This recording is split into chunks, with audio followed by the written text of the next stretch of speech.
Bismillahirrahmanirrahim. Assalamualaikum warahmatullahi wabarakatuh. Waalaikumsalam warahmatullahi wabarakatuh. Alhamdulillahi rabbil alamin wal 'aqibatu lil muttaqin wa la 'udwana illa 'alal zalimin. Wassalatu wassalamu ala khair khalqi Muhammadin sallallahu alaihi wasallam wa alihi ajma'in. Amma ba'du. Subhanaka la ilma lana illa ma 'allamtana innaka antal alimul hakim. Rabbi shrah li sadri wa yassir li amri wahlul 'uqdatam min lisani yafqahu qawli. Amma ba'du. Bismillahirrahmanirrahim. Alhamdulillahi rabbil mustafa sayyidina Muhammad sallallahu alaihi wasallam wa ala alihi wa ashabihi wa dhurriyyatihi wa atba'ihi kiram. Al-Fatihah lil-mu'allif hadzal kitab Syekh Muhammad bin Abi Bakar al-Masyhur naf'ana bi ulumil asrar al-darain. Al-Fatihah. A'udzu billahi minasy syaithanir rajim. Bismillahirrahmanirrahim. Alhamdulillahi rabbil alamin. Ar-Rahmanir Rahim. Maliki yaumiddin. Iyyaka na'budu wa iyyaka nasta'in. Ihdinas siratal mustaqim. صراط الذين أنعمت عليهم غير المغضوب عليهم ولا الضالين. قال المصنف رحمه الله ونفعنا بعلومه وبأسرار في الدارين آمين. رضي الله عنكم وعنكم. Allah Ta'ala telah memerintahkan kepada kita untuk senantiasa melakukan kebaikan demi kebaikan. Dan di antara simbol kebaikan yaitu salat dengan zakat. Allah Ta'ala berfirman, A'udzu billahi minasyaitonir rajim. Wa aqimus salata wa atuz zakah. Wa ma tuqaddimu li anfusikum min khairin tajiduhu indallah. Innallaha khabirun bima ta'malun. Dan dirikan oleh kalian salat dan tunaikan oleh kalian zakat. Wa ma tuqaddimu li anfusikum min khairin, dan tidaklah apa yang kalian persembahkan li anfusikum itu untuk kalian. Jadi kita salat bukan untuk Allah, untuk kita. Kita puasa, kita baca Quran, kita berzikir, kita duduk dalam majelis ilmu. Semuanya pada dasarnya untuk kebaikan kita.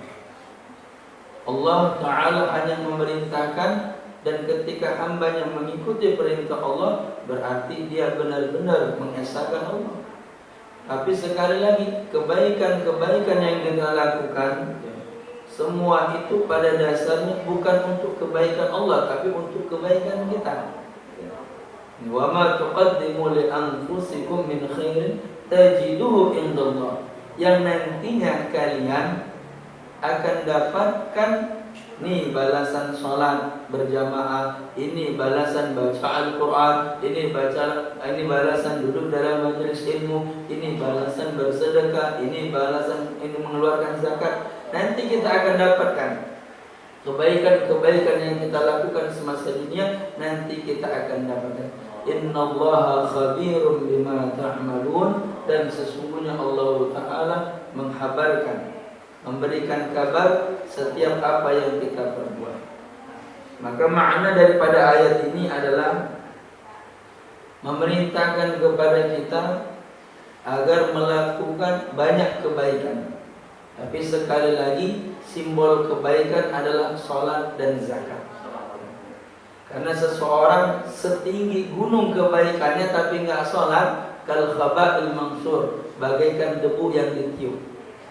Kenapa? Awwalu, yang pertama kali daripada yus'alu min 'abdin an salati, yang pertama kali ditanyakan kepada hambanya, bukan banyaknya baca Qur'annya, bukan banyaknya majelis ilmunya, bukan, tapi bagaimana dengan sholatnya.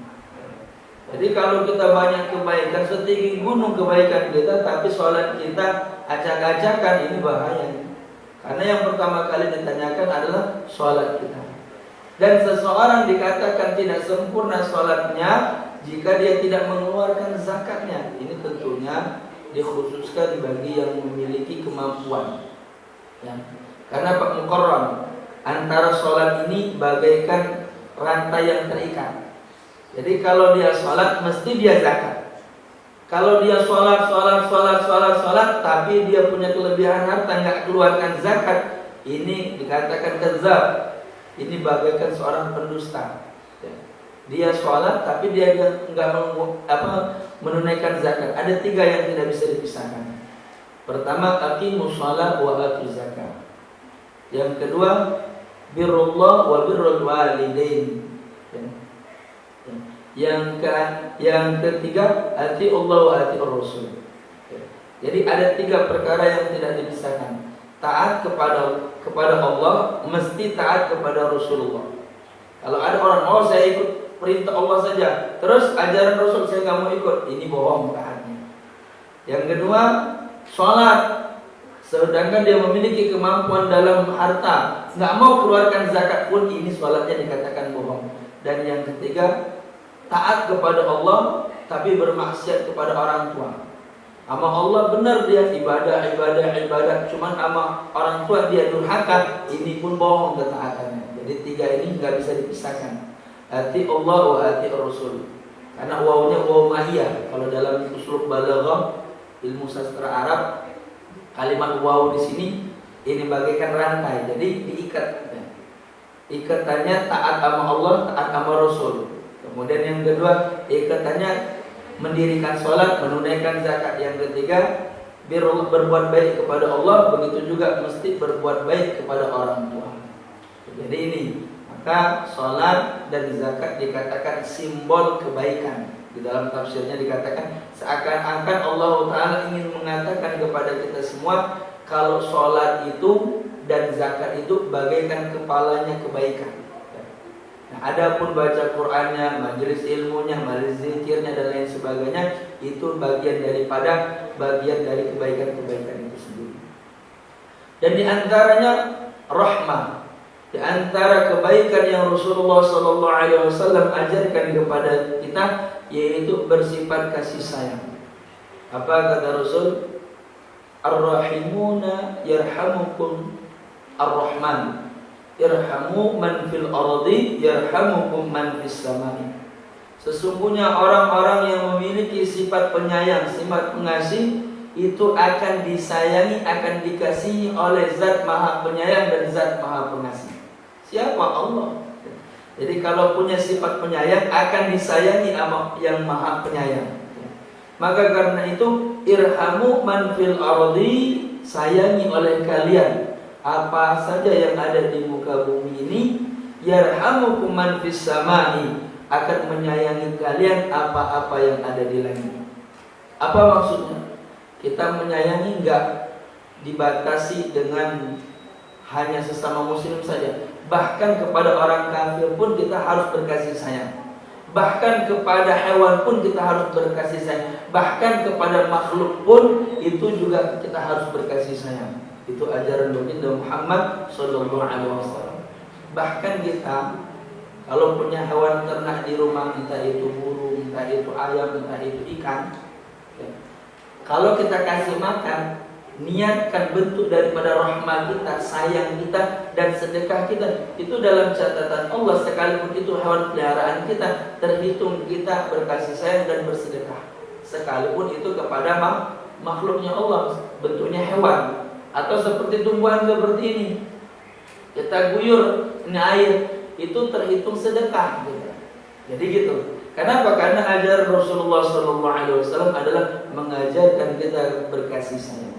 Ada satu kisah menarik yang mana dikisahkan daripada Sayyidina Umar bin Khattab. Sayyidina Umar bin Khattab ini adalah sahabat Rasulullah SAW. Katakan di dalam kitab Al-Usburiyah bahwasanya Umar bin Khattab satu hari kana yamshi fi shikakil Madinah fara'a sabiyan kana fi yadi usfur.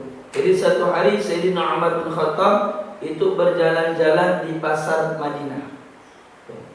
Fara'a sabiyan kana fi yadihi usfur. Dan Sayyidina Umar melihat seorang anak kecil di tangannya ada seekor burung yang dia genggam. Jadi burung itu dipegang sama tuh anak kecil, dipencet-pencet sama dia. Nah, namanya anak kecil nggak tahu dia, ya, taunya mainan aja ini. Apa yang terjadi?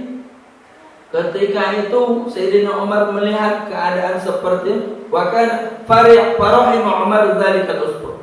Maka ada rasa ibah di dalam hatinya Sayyidina Umar, ada rasa kasihan kepada itu burung. Maka anak kecil tadi didatangi oleh Sayyidina Umar. Ya walad, wahai anak, apa yang di tangan burung katanya? Bagus burungnya? Iya katanya. Boleh saya beli? Boleh katanya. Akhirnya dibelilah oleh Sayyidina Umar itu burung. Setelah Sayyidina Umar beli burung itu, fa'aqtaqahu, maka burung tadi dilepaskan oleh Sayyidina Umar, bebas. Singkat cerita, Sayyidina Umar meninggal dunia. Dan dikatakan bahwasanya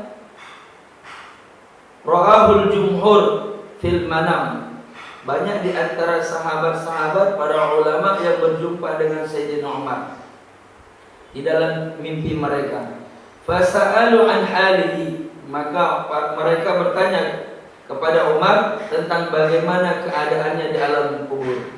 Faqalu, maka Sayyidina ma fa'alallahu bika.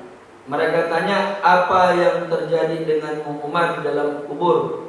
Apa yang telah Allah Ta'ala berikan kepadamu di alam kubur? Maka Sayyidina Umar menjawab, wa qala ghafara li wa tajawwaz anni.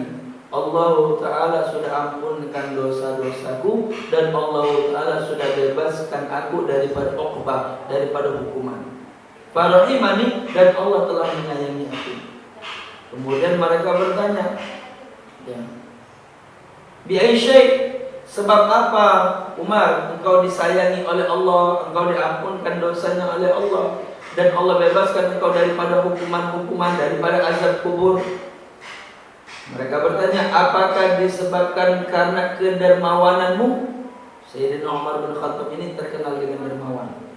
Bagaimana enggak? Jangankan yang disimpan oleh Sayyidina Umar, yang dipinta, ya, yang dipakai pun kalau dipinta sama orang dikasih sama Sayyidina Umar. Misalnya contoh, Sayyidina Umar bin Khattab sedang pakai sorban, ya, sedang pakai sorban.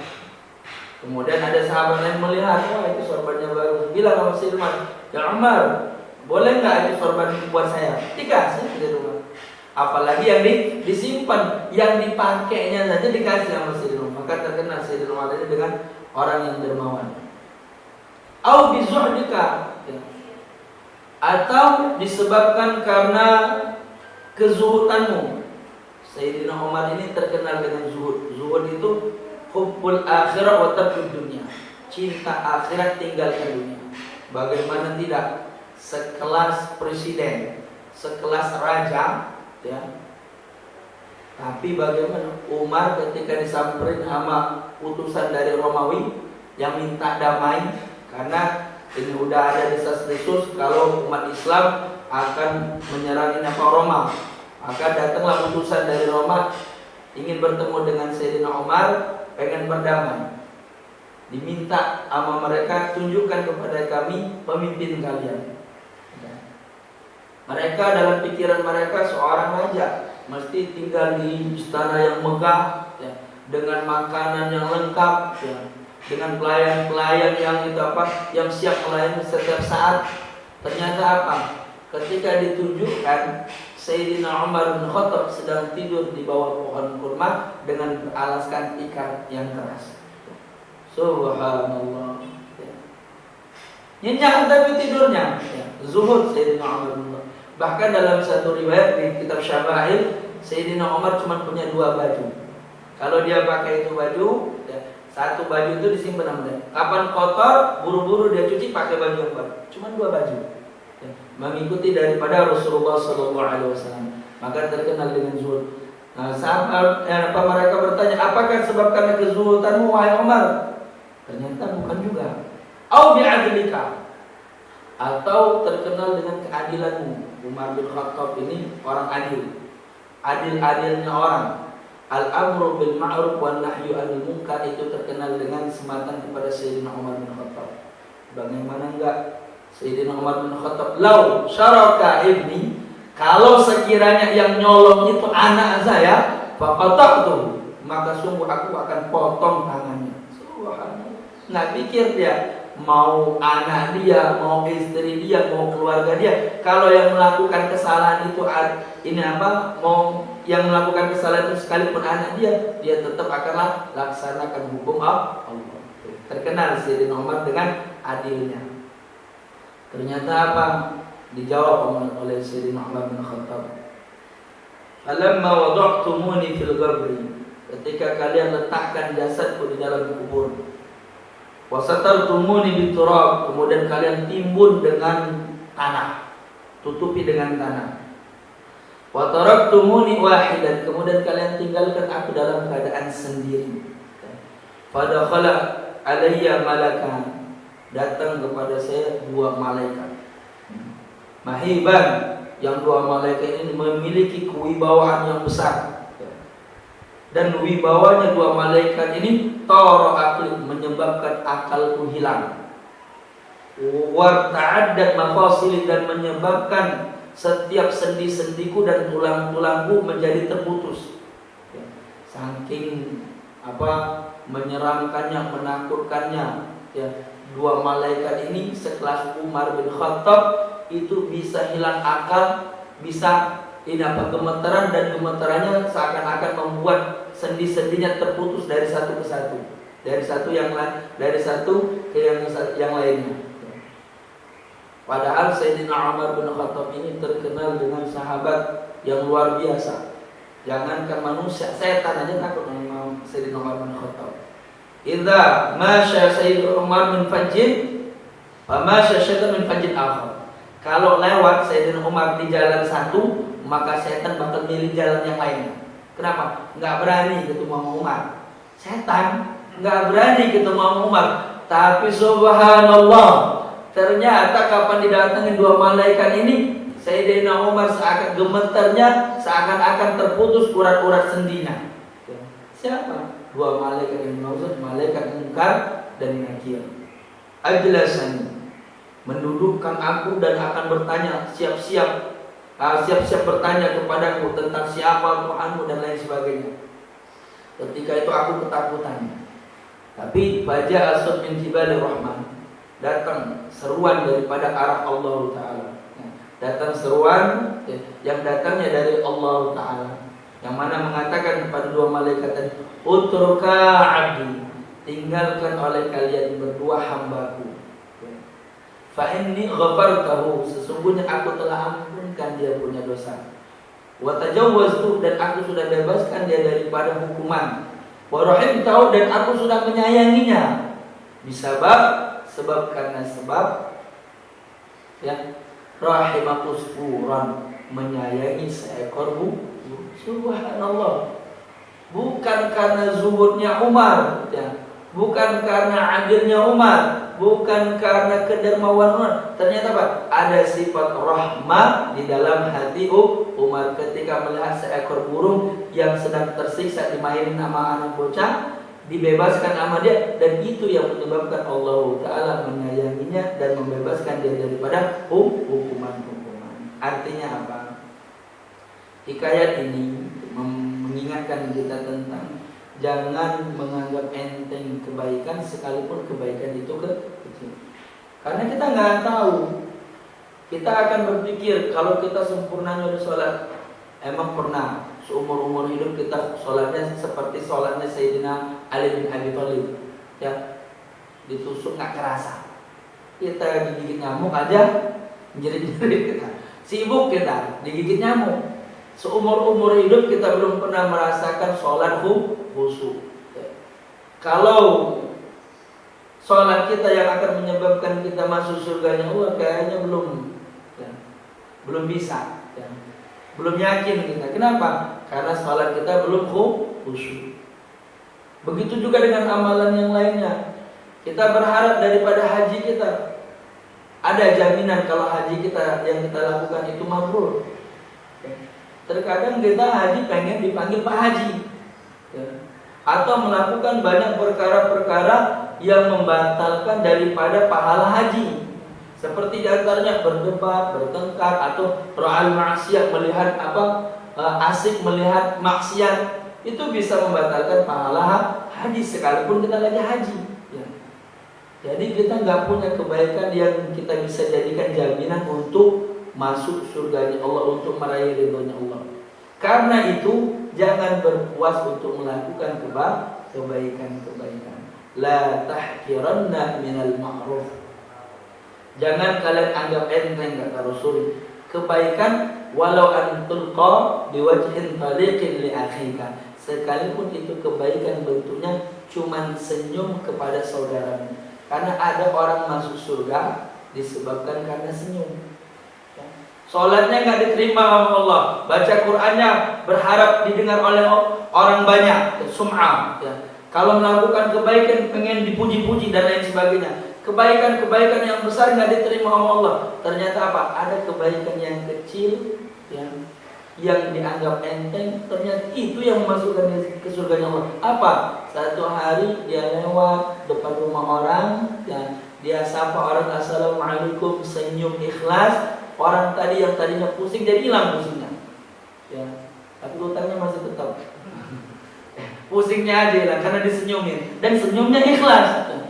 Dan di saat itu Allah Ta'ala menyaksikan, dan Allah terima amal senyumnya, Allah masukkan dia ke surga Allah sebab karena senyum. Subhanallah. Seperti kisahnya Sayyidina Umar. Sayyidina Umar amalannya banyak, kebaikannya banyak, ternyata dibebaskan daripada hukuman, diampunkan oleh Allah, disayangi oleh Allah sebab karena pernah melepaskan seekor burung. Artinya apa?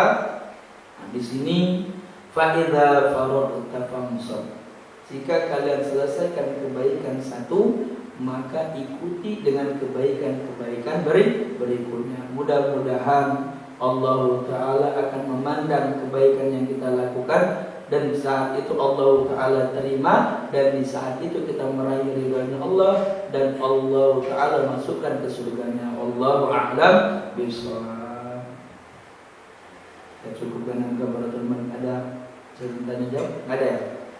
Kita cukupkan dengan kafaratul majlis. Subhanallah bihamdihi, subhanallah bihamdika, asyhadu an la ilaha illa anta, astaghfiruka wa atubu ilaik.